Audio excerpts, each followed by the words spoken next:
This was a journey American missionary John Chau was warned against taking. The island was off limits to protect outsiders and the tribe, which has no immunity to modern diseases. This morning, investigators are trying to figure out who else might have been involved in that fatal mission.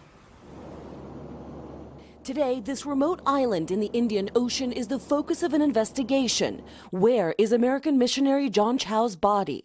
This morning, 7 people, including fishermen accused of taking him there, are under arrest. More may be under suspicion.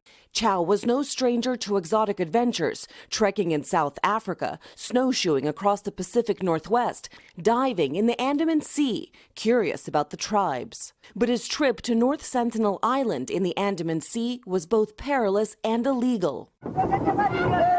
The endangered tribe that lives there, the Sentinelese, have kept their way of life for centuries, rejecting contact with a modern world, known for attacking outsiders. Chau's trip there against the law. This was a dangerous trip both for the missionary and the tribe. It was incredibly dangerous for him and foolhardy thing to have done, but even more dangerous for the Sentinelese themselves. They are the most isolated tribe on Earth, so they're the most vulnerable in terms of a lack of immunity to common diseases like flu and measles that will decimate a tribe. Journal entries from Chau's last days show that he was well aware of the danger, writing, "I'm scared. If you want me to get actually shot or even killed with an arrow, then so be it. I don't want to die." He wanted to share the love of God with them.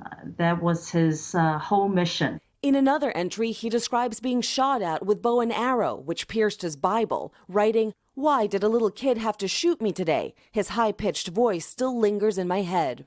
And a final message to family. Please do not be angry at them or at God if I get killed. Don't retrieve my body.